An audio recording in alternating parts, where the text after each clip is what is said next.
My goodness, this movie has aged well. When this came out in the late 90s, I don't think anybody quite knew what to make of it.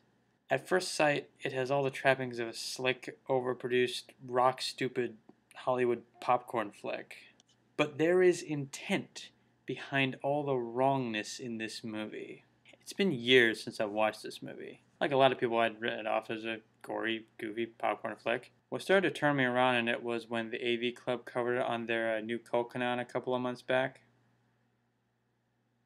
The special effects still look really good. You know, the outer space stuff, especially all the insects. It's hard to believe this is almost 15 years old. But more than the special effects, all the parallels to the War on Terror are so spot on that it's shocking that it was made years before 9/11. It's not for everyone. If you have no stomach for vacuous Barbie and Ken dolls getting ripped to shreds by giant insects, get out now.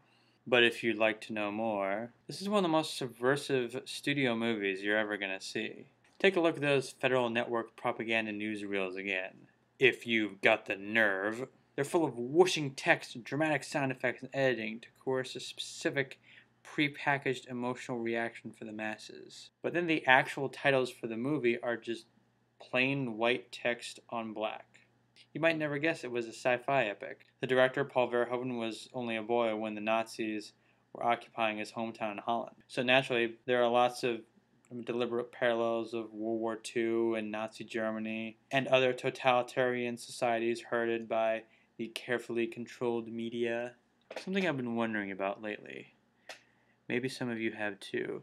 The Federal Network claims that the bugs can shoot their meteors at us. Really?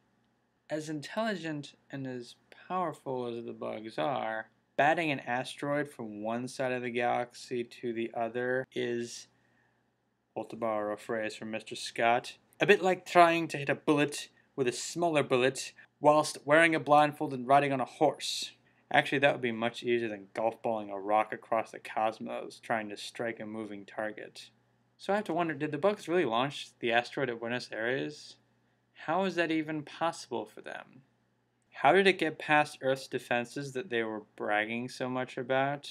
I'm not saying it was an inside job or anything to get Earth forces into a retaliatory effort with no foreseeable endpoint or anything.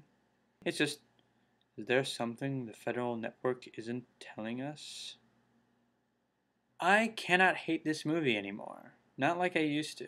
Now that I'm older and a lot of time has passed, I can see that it's rather brilliantly constructed.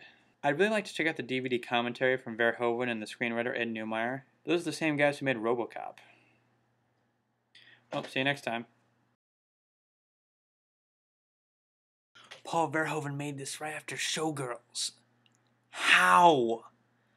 How do you come back from that and make this?